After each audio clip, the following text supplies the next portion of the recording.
Ah, it's getting closer. We'll see.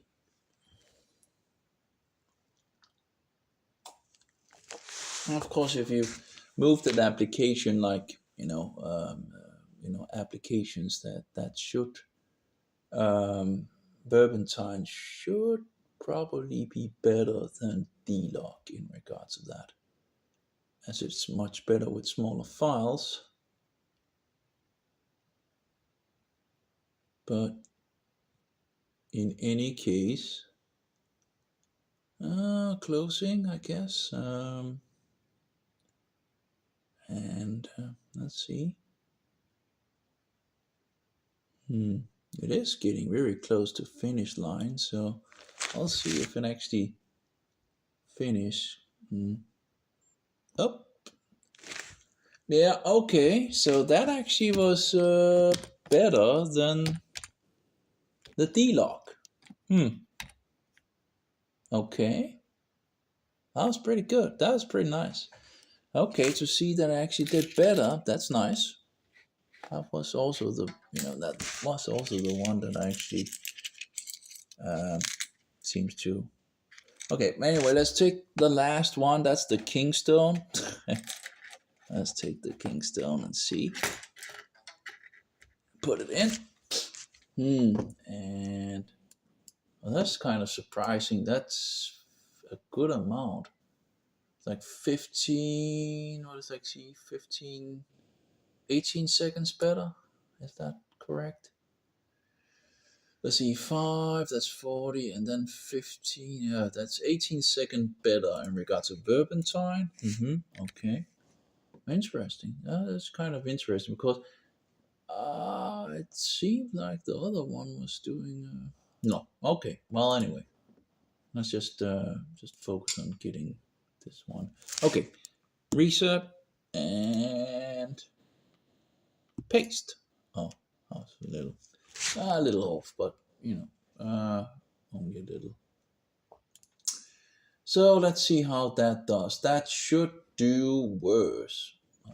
Does seem to do worse already. You see 716.15.3 megabyte. Yeah, it is very low. So it should be doing worse.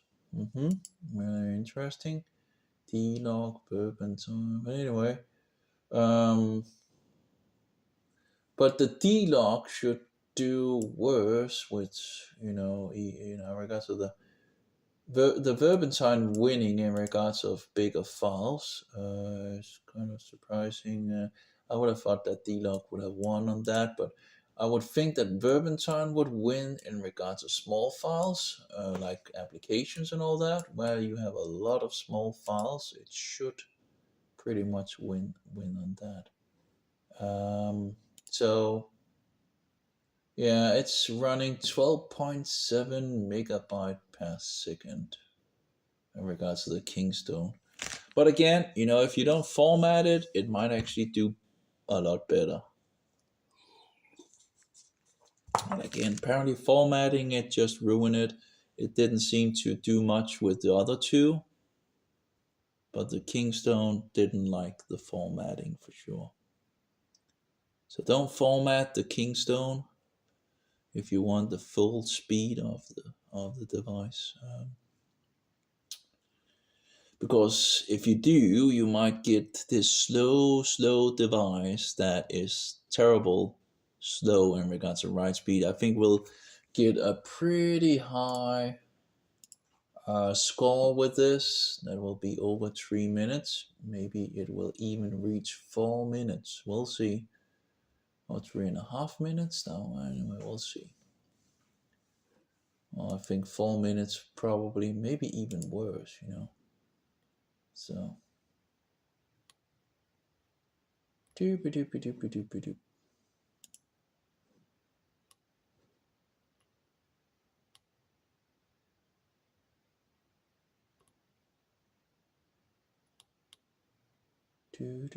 Extreme Pro USB Flash 100. 64 gigabyte, 64 gigabyte. Kingston mobile, blah, blah. Oh yeah, wait. Oh yeah, the card reader. I haven't tested the card reader yet.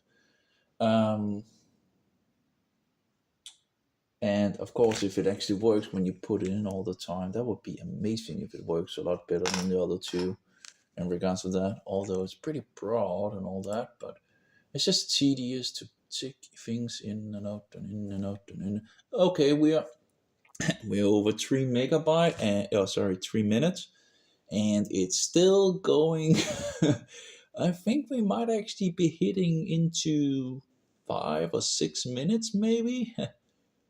Well, it's it's kind of halfway, right? So yeah, that's terrible. I ruined the Kingstone for sure.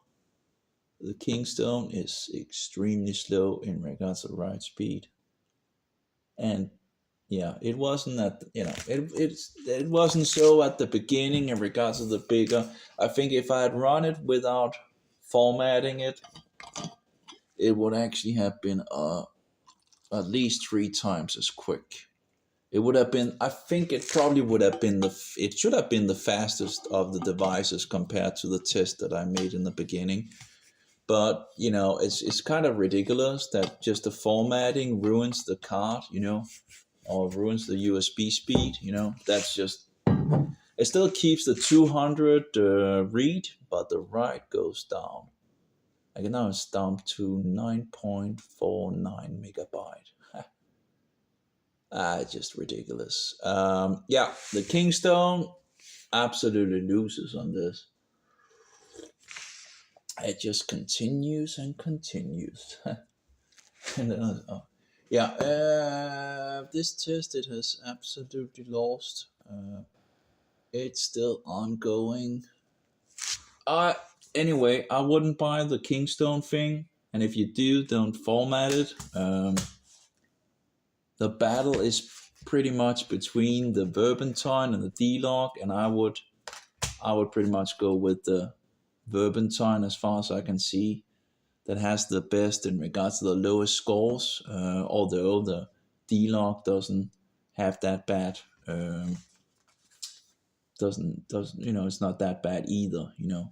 Oh yeah, let's see if we can see the browser. Although I have to keep a watch on the. Let's see, D-Lock .com. But yeah, it's just going and going and going in regards to the other one. So let's see here, super speed USB stick, and search on that. Let's see what they have. USB stick. Here we have some of them. Okay. They also have some kind of other kind of metal. Well, okay.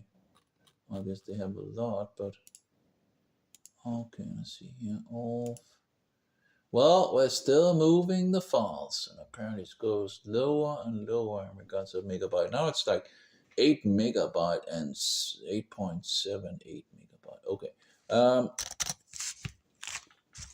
Well, Kingstone has lost it. Would have been nice to have tried it before formatting the card. It just doesn't make any sense that not the card, the USB. It's just sad that that just formatting and ruins its potential. Apparently, it doesn't make any sense.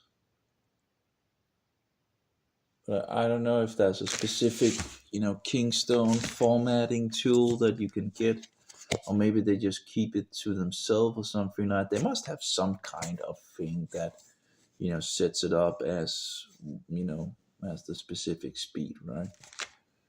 But I guess they might have just made some kind of switch so it just breaks the speed by just formatting it.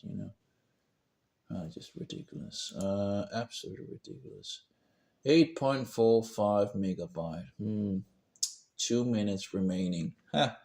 Okay, it's just getting worse and worse, I guess. So yeah, the Kingstone kind of fails. That's Like the design as well as the worst of the three. In regards to this weird, sliding effect on the where you need to push. I was like, doesn't what are you kidding me? So if I 8.32, 8.29, it just goes lower and lower. I wonder if it's heated up or something like that. Oh, it's hot. It's not that hot. 8.22. Okay, we're done. Wow. 8.24 for Kingstone. Way out of the battle.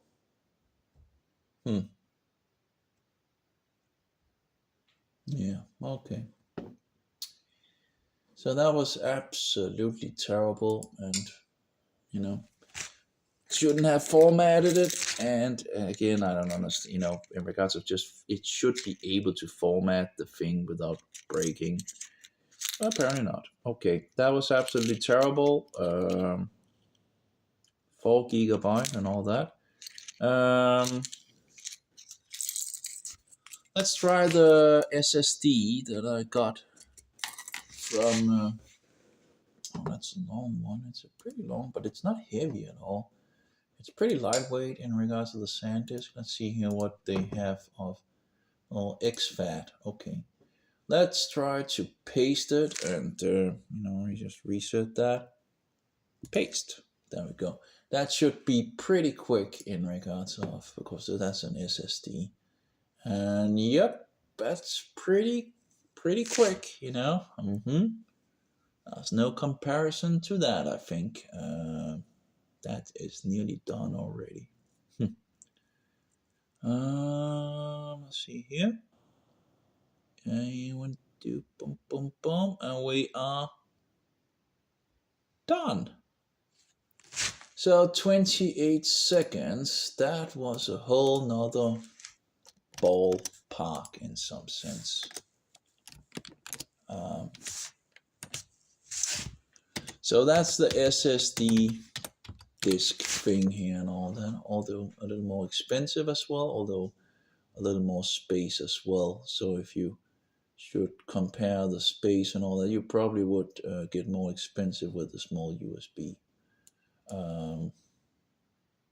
But yeah, you get the best of the, you get the small. Let's try to see here if we can just open benchmark here. It should be this one, start, and it should be around write and read at the lower end is around 5. Yep, as actually, it does seem to be lower than one of the USB keys in the write read, but it's still pretty good, but where it really sees the difference is in regards of the bigger files as well. So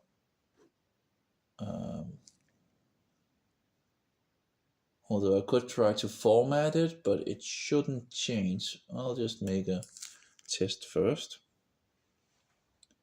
But yeah, that was a lot better, and it doesn't really, it's pretty lightweight. It's pretty huge, but it's lightweight. Yeah, you could pretty much go. I think you could have that in your pocket, and it's also slimmer than the hard drives that I made. So although I'm not totally satisfied with the keyring thing, but hey, if it works, it works. But I think if you just took a little too much, it would break off the. Yeah, so the SSD do seem to max out pretty much the USB 3.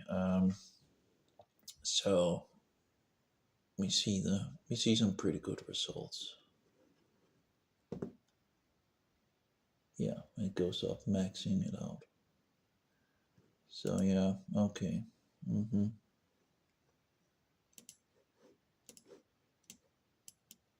Um, well, I guess it is somewhat bigger, but yeah, it's also pretty quick, and it would be fine running portable applications with that for sure. Um, with the SSD from SanDisk, the Extreme Pro. And again, if it has USB 3.2, then you can get a lot more speed. So, but it is a little bigger to have in the keys for sure than the others. It's kind of a lot bigger. Um, so let's see here. It seems to do pretty much as good as the other hard drives I have, hard drive case. Yeah, anyway, and the speed was absolutely a lot better in regards to moving files. Like if we take the Vermentine, it's like, see, 2, 3, 4, 5. It's 5 times as fast, right? I think it's called 5 times as fast, more than 5 times as fast. That's pretty nice, right? So, and if you take some small files as well, some system files as well, it should pretty much be, yeah. Even if the Vermentine seems to get better results on the a lower end, but it's not much really. But it's the difference of the fonts and all that should still make the SSD a lot quicker. So that looks pretty good. Let's try to format it and see if we see any difference, right? I don't think so, but hey, let's try. Apparently, we have some SanDisk secure nonsense, security nonsense, I'm gonna save a folder for that security nonsense and paste it over here before we format. Let's format. Yeah. Yeah, let's just default NTFS. Yeah, let's just do that. Okay. See if we break the speed. Okay, close, and we'll open up again and we'll see. And movable disk start. There we go. So if one is going to the library and want applications with them and all that, yeah, I still think an SSD is the way to go with it. Fixing it in TFS didn't seem to ruin the speed at all. Actually, it seems to actually give better results at the moment with NTFS. So that's interesting, I guess. Yeah, it seems to get a couple of megabytes more with NTFS. So, um, yeah. So the results haven't changed after formatting, besides a little boost, it seems. But again, you have some variation, right? But nothing. Yeah.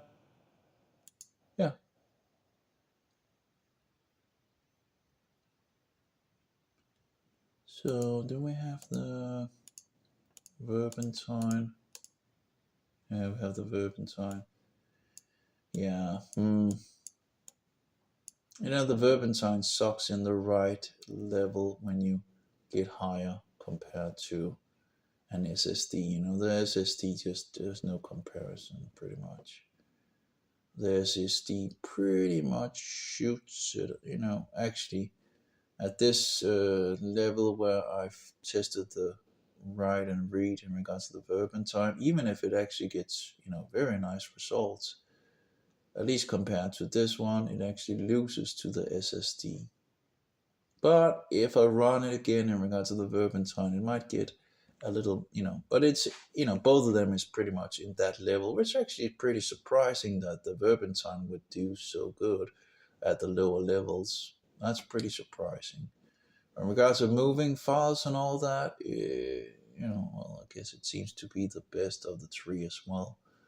At least after Kingstone died, or lost its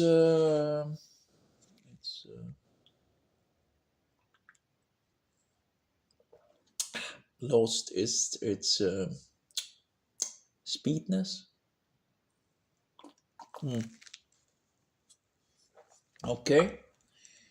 Anyway, 4.58 megabyte and 5.1 megabyte per second. Okay. And it continues. It goes pretty much, the SSD goes to 255 megabyte write in the maximum bigger files and 265 megabyte in the read. And that's probably maxing out the USB I have. That's what I get with the other ones as well, as far as I recall. Pretty much some of the same. So I would need a 3.2 plug, on a new computer to test out those. But of course, the standard USBs, there's none of them that actually maxes it out. So anyway, that's interesting. There we go. Yeah, let's see how hot it gets. You can feel the SanDisk is hot. I don't know why it has to be so long, but it's kind of, the plastic of this is, it's just plastic. It doesn't seem very solid, but okay. I guess as long as it works, it's pretty big, but it doesn't really, it's not that heavy.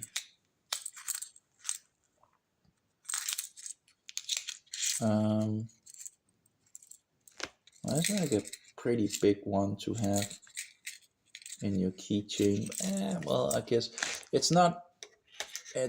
It's I guess a little longer than nearly the same length when you, when you take that out, I guess. Well, I guess actually it becomes a little smaller actually, because you can move the thing in its cover in regards to the USB plug. So I guess it actually gets a little smaller actually in the end compared to the hard drives that I made, So, okay. Anyway, let's run a benchmark on one of my, that would be this one. Let's try to see the difference. Okay. So, yeah, if one wants to just buy a standard USB and all that, I would still, I think my first suggestion in regards to Verbentine would be the thing. Although I haven't really tried to run applications yet on it. So I still need to check that out. Well, actually, I seem to, let's see here.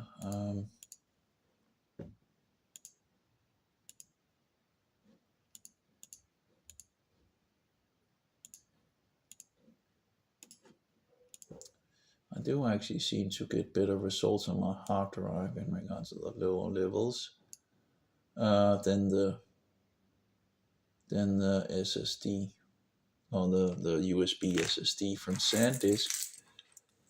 I'm actually getting over a megabyte in regards to the write at the moment. More in the lowest. So yeah, well, again, it's not much of a difference really.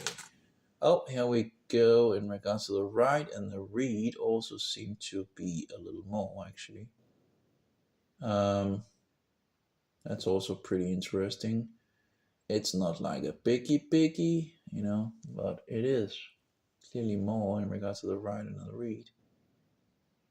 And this is the NVMe hard drive case thing I have here. Yeah, well, whatever.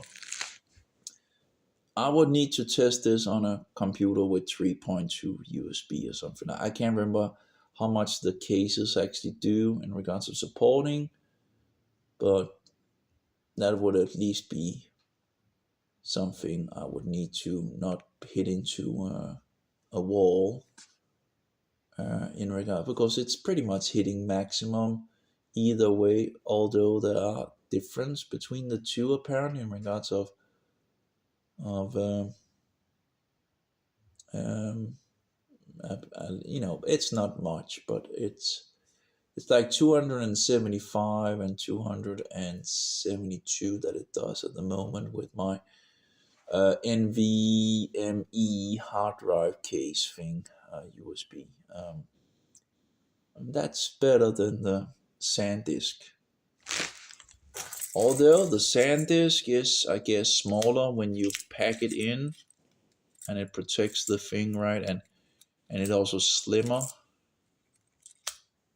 and I guess it's also lighter and more lightweight. So I guess that's the positive thing of it.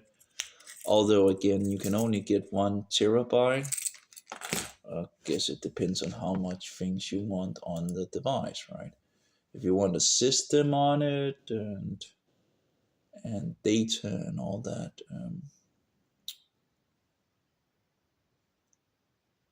kind of nice to have a Linux system and then a further thing on it. And anyway, okay, that was pretty good. Okay, let's close that one out here. Quit over. So I can just take this one out that runs 2.0 and take this one in and move this one in. So now we have the SATA hard drive case thing in it. Let's try to run a benchmark one. Maybe it's pretty much the same. It shouldn't be much difference. You know, we've run the test before. I won't see much of a difference. It runs pretty solid. Actually, it seems to actually be even better results on the write and read than the so we go from the first one, SanDisk, getting 4.58 megabyte in regards to write and 5.1 megabyte in read. Then we get to the NVMe, we get 5.77 megabyte in write and 5.74 in read. And we go to the SATA case, we get 5.79 megabyte in write and 5.98 megabyte in read. Now again, this will fluctuate a little if we run the test again and all that, but interesting. So it seems like we're getting from worst to better to best, you know, in some sense. That's interesting. And actually, it's interesting because the one that seems to be doing the best at the moment is the cheapest option. That's although in regards to that kind of case, you can't get that anymore. I don't know if the newer versions would do the. Oh, are we closing down here? Right. Oh, no, we're still okay. Let's see here if we can. Probably will close down soon anyway, but I guess we have also, you know, done our thing, right? Where is my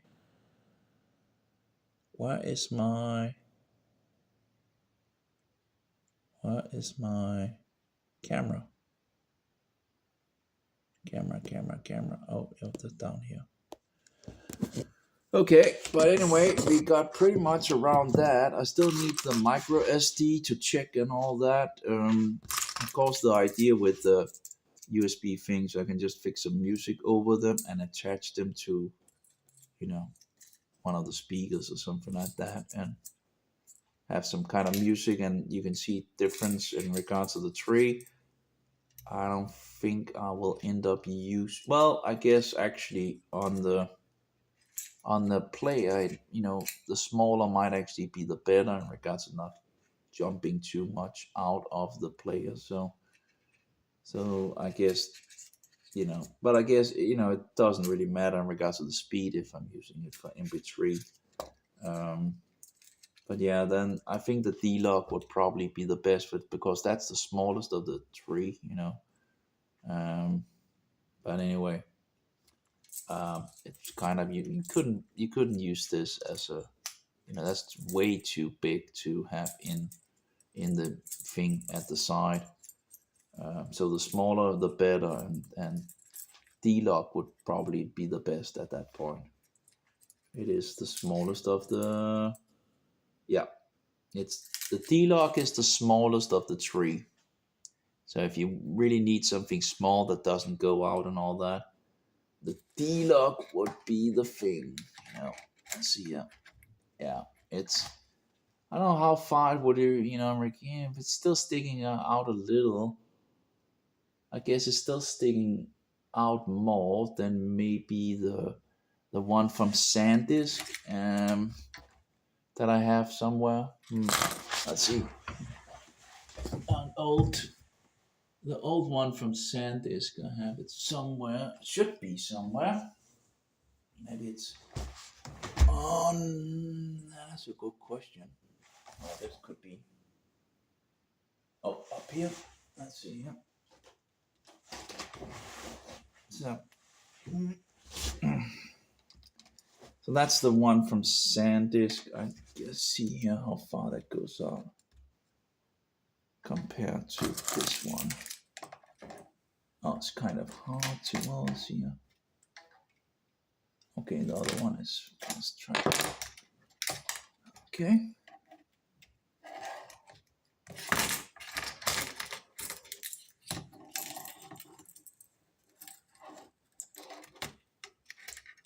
Two of them, one of them broke, but they're kind of, yeah. Actually, that the SanDisk one, even if it goes out to the left and the right,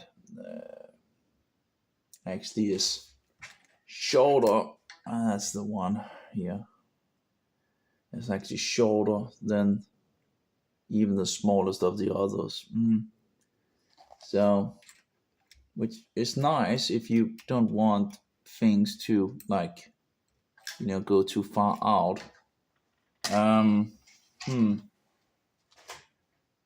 This one is somewhat longer apparently. Even if it's the smallest of the three. Well, anyway, it is what it is.